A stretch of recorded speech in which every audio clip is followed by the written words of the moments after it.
हम लोग इस वीडियो से एक नए अध्याय की शुरुआत करेंगे जिसका नाम है संघवाद।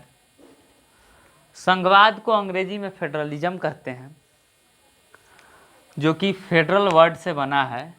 ये आपको यहाँ दिख रहा होगा, यहाँ तक फेडरल, और इसी में इजम लगा करके, जैसे ही हम लोग हिंदी में प्रत्यय लगाते हैं वैसे ही ये अंग्रेजी का प्रत्यय है इजम, जिसका जो किसी भी शब्द में जुड़ जाता है तो उसको वाद हो जाता है। वो जैसे मार्क्स के नाम में मार्क्सइज्म, तो मार्क्सिज्म मार्क्सवाद, गांधीइज्म गांधीज्म गांधीवाद। तो ये फेडरल जो है, फेडरल का मतलब होता है, फेडरल का माने होता है संघ। ठीक है, तो ये जो संघवाद है इसको समझने के लिए हम लोग पीछे की कक्षा में चलेंगे। कई बार कई चीज़ों को समझने के लिए क्या होता है कि रिवर्स गियर लगाना पड़ता है, थोड़ा पीछे आना पड़ता है। वो कहते हैं ना कि शेर जब एक कदम पीछे ले तो इसका मतलब होता है कि वो लंबा छलांग लेने वाला है। तो हम लोग एक लंबा छलांग लेंगे संघवाद समझने के लिए। उससे पहले जरूरी है कि हम थोड़ा सा पीछे चलें। कहाँ चलें? तो सत्ता की साझेदारी में। सत्ता की साझेदारी पढ़ते वक्त हमने सत्ता के विभिन्न स्वरूपों का अध्ययन किया था, जिसमें हमने सत्ता के ऊर्ध्वाधर वितरण को पढ़ा था। ये सत्ता का ऊर्ध्वाधर वितरण जो है, ये क्या होता है? सत्ता के ऊर्ध्वाधर वितरण में क्या होता है? पहले तो ऊर्ध्वाधर आप लोग को याद होगा, अगर नहीं याद है तो फिर से हम एक बार याद दिला देते हैं। जैसे कि ये जो है इसको क्षैतिज कहते हैं, और वही ये जो है ये ऊर्ध्वाधर हो गया। ये खड़ा खड़ा जो है ऊर्ध्वाधर है, ऊपर से नीचे, ऊपर नीचे जो है। जैसे कि आप, जैसे हम लोग धरती पे क्या है, ऊर्ध्वाधर खड़े हैं। जब हम लोग धरती पे सोते हैं तो क्या होता है, क्षैतिज होते हैं हम लोग। तो खड़ी या पड़ी, समझ रहे हैं? तो वैसे समझिए इसको कि ये ऊर्ध्वाधर मतलब एक खड़ी लाइन है उसी के क्रम में। तो मान लीजिए कि ये आपकी खड़ी लाइन है। इसको थोड़ा ब्लू से लिख देते हैं, ब्लू से बनाते हैं इसको। नीला कलर से रहेगा तो ये अलग इससे दिखेगा। मान लीजिए ये ऊर्ध्वाधर रेखा है एक, इसी पर एक यहाँ है। यहाँ कौन है? केंद्र सरकार है। फिर यहाँ बीच में राज्य सरकार है। कहीं कहीं नीचे रहता है, कहीं कहीं नहीं रहता है। अपने यहाँ तो मिलता है नीचे, स्थानीय सरकारें होती हैं।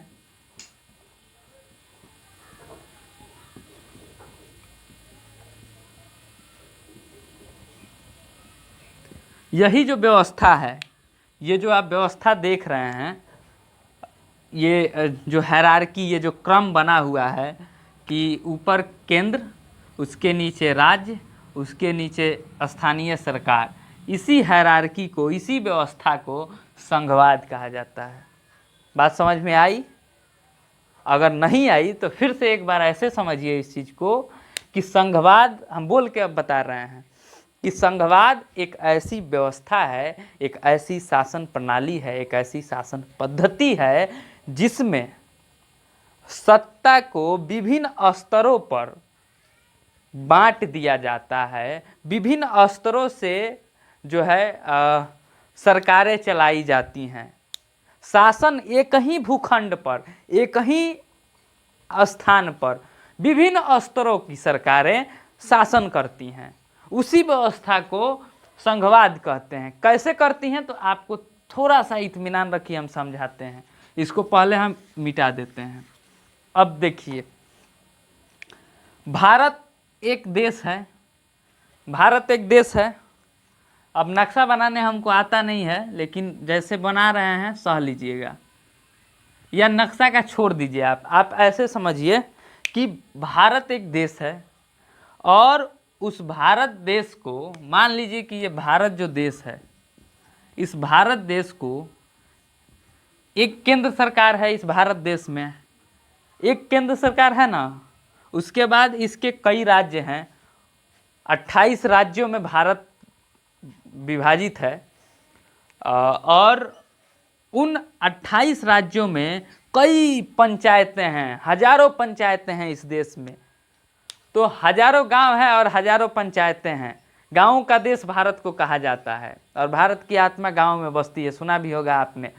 तो ऐसा मतलब विचारक लोग कहते हैं, नेताजी लोग कभी कभी भाषण में कह देते हैं। तो वैसे समझिए कि ये एक ही भारत है, एक ही। मान लीजिए कि मेरा गांव XYZ, कोई भी आपका ही गांव, कोई एक गांव है XYZ। किताबों में अक्सर कौनपुर नाम दिया रहता है, कोई पुर एक रहता है, पालमपुर रहता है एक। अर्थशास्त्र में आपका पहला जो चैप्टर शुरू होता है 9वीं कक्षा में, उसी में पालमपुर की कहानी से शुरू होता है। तो उसी पालमपुर को हम लोग मान लेते हैं कि एक पालमपुर है। तो मान लीजिए कि पालमपुर एक गांव है और इस पालमपुर गांव की एक पंचायत सरकार है, एक स्थानीय सरकार है। यहाँ ध्यान दीजिएगा, आराम से समझ जाइएगा आप संघवाद को। किताबी चीज़ें किताबों में लिख के, नोट्स में लिख के मैं दे दूंगा। समझना जो चीज़ है उसको यहाँ समझिए। कम समय में ज़्यादा समझने की कोशिश करना है, इसलिए ज़्यादा से ज़्यादा किताबी चीज़ें मैं नहीं बोलूँगा। आप इसको ऐसे समझिए, क्योंकि याद करने में मुझे मालूम है कि आप लोग माहिर हैं, आप लोग याद कर सकते हैं। तो मैं सारी चीज़ें जब नोट्स में लिख दूंगा तो वो आप याद कर लेंगे। लेकिन एक आइडिया, एक पैटर्न जब तक नहीं बना रहेगा दिमाग में कि कैसे क्या होता है, तब तक याद करना इतना आसान नहीं होगा। तो इसको समझिए कि मान लीजिए ये जो पालमपुर गांव है, इसमें एक पंचायत सरकार है। क्या है? पंचायत सरकार है, ठीक है, पंचायती राज सरकार है। उसके मुखिया होंगे वहाँ, और भी जो होते हैं। आप लोग मैक्सिमम लोग गाँव से बिलोंग करते हैं, तो आप लोग जानते हैं गांव में क्या क्या होता है। वार्ड होता है, मुखिया होता है, सरपंच होता है, पंच होता है, BDC होता है, पंचायत समिति, जिला परिषद, क्या क्या होता है, सब होता है। अब आप दूसरा देखिए कि ये पालमपुर किसी एक राज्य के अंतर्गत आता होगा। XYZ कोई तो राज्य होगा। मान लीजिए बिहार में ये गांव है, अगर बिहार में ही कोई गांव अगर पालमपुर है, तो वो बिहार राज्य में का सरकार के अधीन होगा। ऐसा तो होगा नहीं ना कि सिर्फ पंचायत सरकारें पालमपुर में काम करती होंगी। ऐसा तो होता नहीं होगा कि पालमपुर की जो सड़कें बन रही हैं, मान लीजिए कि पालमपुर अगर बिहार में है, तो अगर माननीय मुख्यमंत्री श्री नीतीश कुमार का नल जल योजना अगर चल रहा है, तो वो तो सिर्फ ऐसा तो नहीं कि पूरा बिहार में गया होगा, पालमपुर में नहीं गया होगा, पालमपुर में भी गया होगा। तो राज्य की योजना भी पालमपुर पहुंच रही है। वहाँ के मुखिया जी जो होंगे, उनको कुछ फंड मिला होगा विकास का, तो PCC सड़क ढलाई करवाए होंगे। तो मुखिया जो पंचायत की सरकार है, उसने भी वहाँ काम किया, ठीक। अब देखिए केंद्र सरकार की जो योजनाएं हैं, ऐसा तो नहीं होगा ना कि पालमपुर के लोगों को प्रधानमंत्री जनधन योजना का लाभ नहीं मिला होगा, बिल्कुल मिला होगा। तो पालमपुर को केंद्र से भी, राज्य से भी, स्थानीय सरकार से भी, तीनों ने ऑपरेट किया, तीनों की योजनाओं का लाभ मिला। अच्छा, योजनाओं का लाभ आप समझ गए। ऑपरेट कैसे किया? तो जब लाभ मान लीजिए कि तो तीनों का जब लाभ मिल रहा है, तो 3 अलग अलग स्तर की सरकारें एक ही भूखंड पर अपना शासन कर रही हैं ना। तो ये जो व्यवस्था है, इसी व्यवस्था को संघवाद कहते हैं, फेडरलिज्म कहते हैं। अब थोड़ा सा आपको ज्ञानवर्धन आपका मैं कर रहा हूं। अब ज्ञानवर्धन कैसे करना है? तो ज्ञानवर्धन के लिए हम क्या करेंगे कि पीछे, फिर से थोड़ा सा पीछे जाएंगे। वो क्या होता है ना कि कई बार चीज़ों को समझने के लिए इतिहास का सहारा लेना पड़ता है। तो उतना भी पीछे नहीं जाना है, बस थोड़ी सी एक कहानी याद होगी आपको, बेल्जियम की कहानी, श्रीलंका की कहानी। पिछली अध्याय में हमने पढ़ा था। पिछले वीडियोज अगर छूट गया है तो पीछे का वीडियोज देख लीजिए, प्लेलिस्ट में है। तो हम पढ़े थे श्रीलंका की कहानी, बेल्जियम की कहानी। तो बेल्जियम पर हम आते हैं। बहुत सुंदर सा एक छोटा सा देश है, ऐसा किताब में बताया गया कि ये यूरोप में है। और वहाँ पे एक बार क्या हुआ था कि वहाँ के स्थानीय जो वहाँ की जो जनता है, बेल्जियम वासी जो हैं, वो भाषा के आधार पर कई समुदायों में बटे हुए हैं। दो मुख्य रूप से समुदाय हैं, 3 का जनसंख्या मतलब है, एक डच, दूसरा फ्रेंच, तीसरा जर्मन। तो डच और फ्रेंच में हमेशा इस चीज़ को लेकर एक मतलब विवाद उत्पन्न होने लगा कि आपको ज़्यादा सुपीरियरिटी मिल रही है, आपको एक प्रिजुडिस मिल रहा है। तो इस विवाद को ख़त्म करने के लिए बेल्जियम ने संघवाद के मॉडल को अपनाया था, फेडरलिज्म को अपने देश में लागू किया था। तो कैसे लागू किया था? आपको सत्ता के साझेदारी में याद है कि बेल्जियम ने क्या किया? बेल्जियम ने क्या किया कि अपने 2 राज्य बना दिए और उन भाषा के आधार पर 2 राज्य बना दिए, और जो केंद्र उसकी जो राजधानी थी जो पहले से, उसको एक राज्य राजधानी बना दिया। ठीक है, जैसे अपने यहाँ दिल्ली जो है राष्ट्रीय राजधानी क्षेत्र, वो भी तो एक टेरिटरी है, वैसे ही वहाँ भी वो भी अपना एक जो राजधानी वाला इलाका था, वहाँ दोनों लोग रहते थे। वहाँ किसी की ऐसा नहीं था कि किसी का मतलब वो है किसी एक भाषा का, वहाँ भाषा के लोग रहते हैं, वहाँ दोनों, क्योंकि राजधानी में यही होता है, राजधानी में सारे लोग। दिल्ली क्या है, मिनी इंडिया है, वहाँ पूरे देश के लोग आपको मिल जाएंगे, वहाँ सुदूर दक्षिण के लोग मिल जाएंगे, वहाँ कश्मीर के भी लोग मिल जाएंगे, वहाँ आपको सुदूर पूरब के अरुणाचल प्रदेश के लोग मिल जाएंगे, और रणकक्ष गुजरात के भी लोग मिल जाएंगे। तो उसमें ऐसा कुछ नहीं, वहाँ क्या होता है, राजधानी में सारे लोग पहुँचे होते हैं, वहाँ सेंटर है ना जी। तो साइंस में आपने पढ़ा होगा सेंट्रीफ्यूगल और सेंट्रीपिटल। तो केंद्रीकृत जो बल लगता है उसमें क्या होता है, केंद्र अपने तरफ लोगों को खींचता है, और वैसे भी राजधानी है तो वहाँ सम्मोहन है, चकाचौंध है, तो सारे देश के लोग वहाँ पहुँचे होते हैं। तो वो वहाँ भी वैसे ही था। तो वहाँ का जो केंद्र है उसने अपना जो वहाँ का कैपिटल था उसको एक स्टेट बना दिया, और बाकी 2 और स्टेट बना दिया उसने भाषा के आधार पर। फिर क्या किया उसने, फिर वहाँ सामुदायिक सरकार का गठन किया। ये सामुदायिक सरकार क्या थी कि आप कहीं रहिए, किसी कोने में रहिए देश के, आप अगर डच हैं तो आपके लिए एक डच गवर्नमेंट होगी जो सिर्फ डचों के हितों के लिए काम करेगी, एक फ्रेंच गवर्नमेंट होगी जो फ्रेंच के हितों के लिए काम करेगी। तो इस प्रकार से बेल्जियम ने भाषा के आधार पर जो वहाँ 2 समुदायों के बीच वैमनस्य जो विवाद उत्पन्न हो रहा था उसको समाप्त करके गृह युद्ध से खुद को बचा लिया। तो आप समझ गए होंगे उस कहानी से कि ये संघवाद कितना लाभदायक चीज़ है।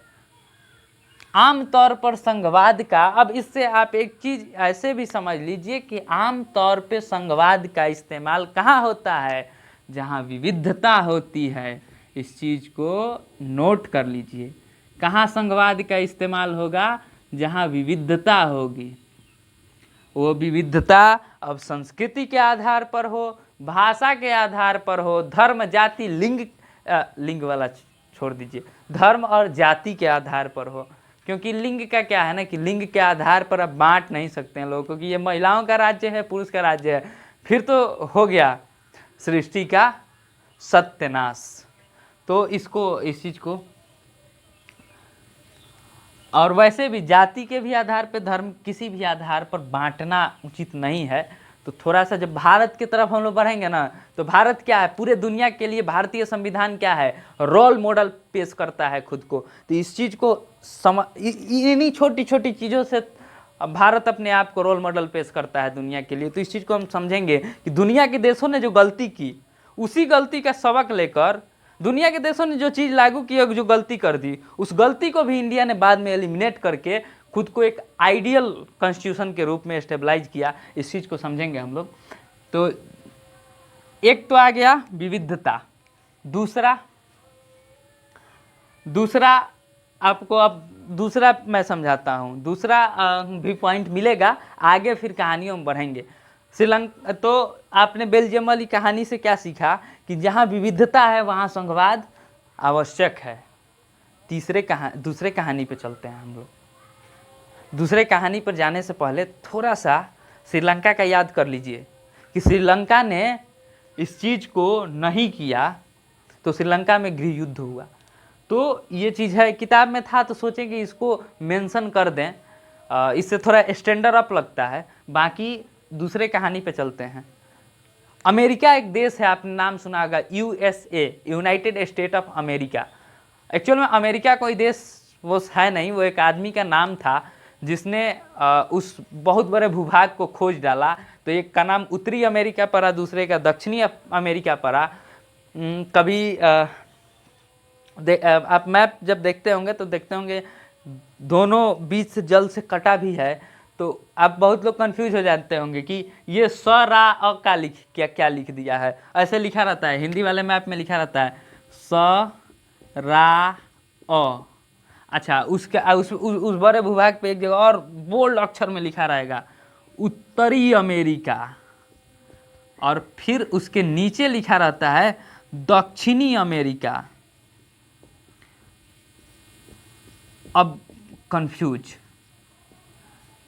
ये तीन गो अमेरिका क्या है, ये सरा क्या है, उसमें भी तो कहीं सर्च कीजिएगा तो नीचे आएगा लिखा रहेगा 1 नंबर दे के सरा मतलब संयुक्त राज्य अमेरिका। अब कंफ्यूज ये क्या है, अंग्रेजी में USA इसी को कहते हैं, याद कर लीजिएगा।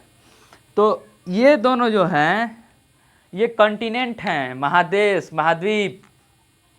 भूगोल में आपने पढ़ा होगा महादेश क्या होता है, महाद्वीप क्या होता है, मन एक ही है, एक ही को कहते हैं, ये दो नाम है। और ये जो है ये देश है, ये कंट्री है संयुक्त राज्य अमेरिका। एक्चुअल में उत्तरी अमेरिका के बहुत सारे राज्य, क्या है कि अमेरिका भी पहले छोटे छोटे टुकड़ों में विभाजित था। तो उत्तरी अमेरिका जो है, उत्तरी अमेरिका जो महाद्वीप है, उसके कई राज्यों को लगा कि हमको एक साथ आके एक केंद्रीय शक्ति के नेतृत्व में काम करना चाहिए, जिससे हमारा विकास और तेजी से होगा। तो उन्होंने संयुक्त राज्य अमेरिका बनाया, यूनाइटेड स्टेट ऑफ अमेरिका। ठीक है, तो यूनाइटेड स्टेट ऑफ अमेरिका जो बना वो कई राज्यों के मिलने से एक देश बना, और उस देश का नाम रखा गया संयुक्त राज्य अमेरिका। तो ये जो संयुक्त राज्य अमेरिका था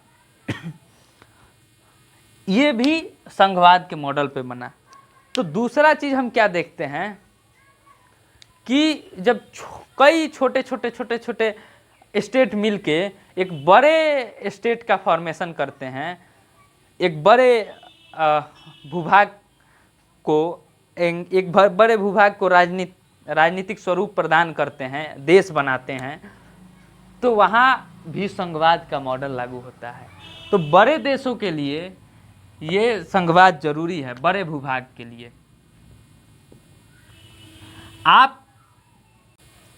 आपको एक किताब में भी मानचित्र मिल जाएगा, और स्क्रीन पे भी आपको दिख रहा होगा ठीक वही मानचित्र, जिसमें आप देखिएगा कि लाल रंग से कई देशों को रंगा गया है। ये वही देश हैं जो कि संघवाद को अपनाए हैं, जो फेडरलिज्म को अपनाए हैं। और इन देशों, ये जो देश हैं, इन देशों में एक चीज जो कॉमन आपको दिखेगी, ये बड़े राज्य हैं। इनकी जो जनसंख्या है और जो क्षेत्रफल है वो बड़ा है।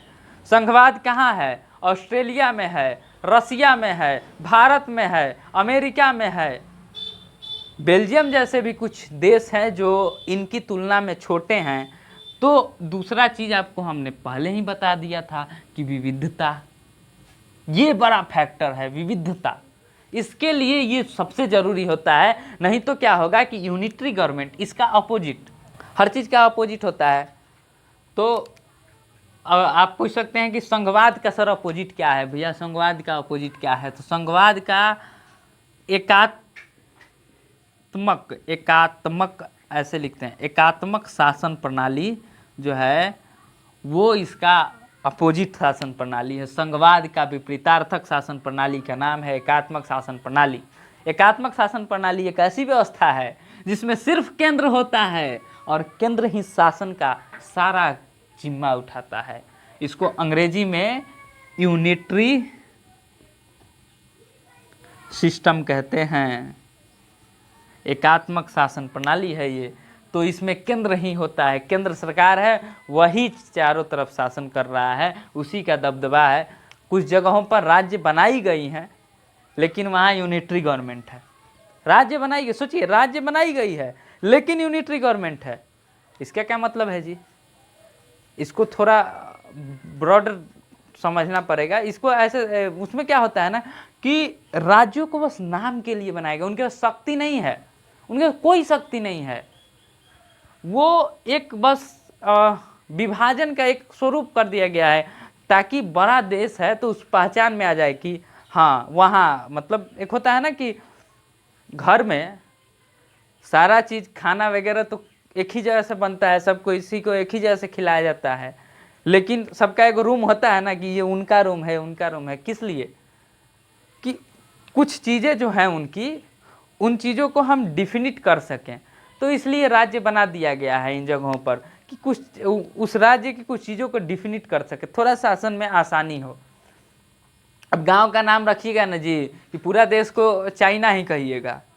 अब उतना बड़ा चीन है, दुनिया का सबसे बड़ा देश, तो उसको आप पूरा चाइना नहीं ना कह सकते हैं, गांव का भी तो नाम होगा। उसी तरह एक इलाके का, एक क्षेत्र का नाम है वहाँ, जिसको राज्य स्टेट है वो, लेकिन स्टेट के पास कोई पावर नहीं है, बस नाम के लिए स्टेट है। तो यूनिटरी सिस्टम है, बड़े देशों में भी है, जैसे कि भारत के पड़ोसी देश चीन यूनिटरी सिस्टम पे चलता है, बहुत बड़ा कंट्री है, जनसंख्या के आधार पर सबसे बड़ा देश है, क्षेत्रफल पे भले थोड़ा कम है। तो ये चीज़ें हैं। तो आप चीन की हालात भी देखते होंगे, आपको आए दिन खबरों में मिलता होगा कि मानवाधिकार का उल्लंघन हो रहा है, कहीं कोई स्टेट चिल्ला रहा है, कहीं कोई स्टेट चिल्ला रहा है। तो ये सारी चीज़ें हैं। तो इन सारी चीज़ों से बचने के लिए ही संघवाद का मॉडल अपनाया जाता है। अगले वीडियो में हम पढ़ेंगे कि जो भारत की संघीय व्यवस्था है वो किस रूप में है और कौन कौन से वो की पॉइंट्स हैं जो भारत को एक संघ बनाते हैं। उसी दौरान आप ये भी समझ जाएंगे कि वो कौन कौन से की पॉइंट्स हैं, कौन कौन से कीवर्ड हैं, वो ऐसी कौन कौन सी विशेषताएं, कौन कौन से गुण हैं जो एक संघीय देश के लिए आवश्यक हैं। हम लोग लिटमस टेस्ट कल करेंगे भारत के संघीय व्यवस्था का, अगले वीडियो में। कल का मतलब अगले वीडियो में हम लोग लिटमस टेस्ट करेंगे भारत के संघीय व्यवस्था का। तब तक के लिए जय हिंद।